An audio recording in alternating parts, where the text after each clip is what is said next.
All right, I want to do a quick review. Let's talk about net force.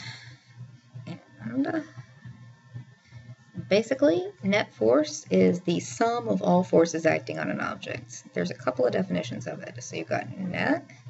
This means sum. This is sigma. It means sum. You just draw a weird looking E. Okay, so that means net force. And that is, there's two ways to write it. It's the larger force that's causing acceleration, or your big force, minus the smaller force that is kind of slowing down things. It's resisting. It's not in the direction of the acceleration, or the force little. Okay, and this is interesting. Okay. Anyway, there is also net force equals mass times acceleration. Now we're going to talk to you about the units on this. So I have said I was going to kick someone's mass. That is a joke.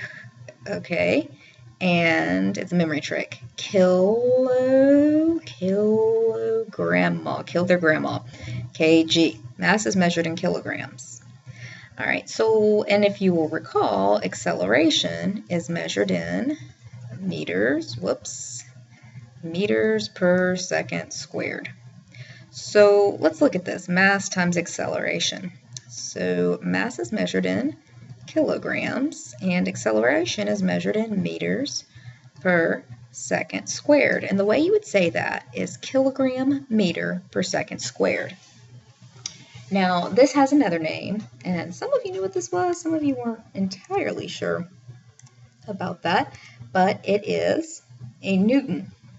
The joke, Miss Coley's joke is Kroger, or Fiesta, or Randall's, or something, was going to call these cookies, if you've had them before, Fig Newtons, Fig kilogram meters per second squared, so they wouldn't get in trouble for trademark or something. So, I said that this is a Fig kilogram meter per second squared, that was it's kind of a joke, that's what Kroger was going to call those instead of a Fig Newton, which would be a capital N. It's just basically science took this big clunky thing here and just decided to give it a nice pretty name like Newton. So basically you can break a Newton down into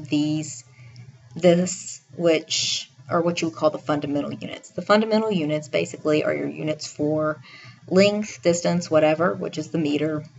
It is also the unit for mass, which, as I've said just now, is a kilogram, and the unit for time, which is a second. You can break down anything we're going to do up until we get to electricity into these three things, and that's the MKS system. So I just wanted to kind of do that quick review. The other thing on that would be is weight. Weight and mass are not the same thing. Weight is actually mass and the acceleration due to gravity, or sometimes called the gravitational field, pulling your mass down towards Earth. So that would be your mass, which would be, of course, kilograms, times meters per second squared. This is just a special kind of force. Your weight's just a very specific force. And so, as you can see, it's kilogram meters per second squared, or newtons. Weight is measured in newtons. Weight is a force.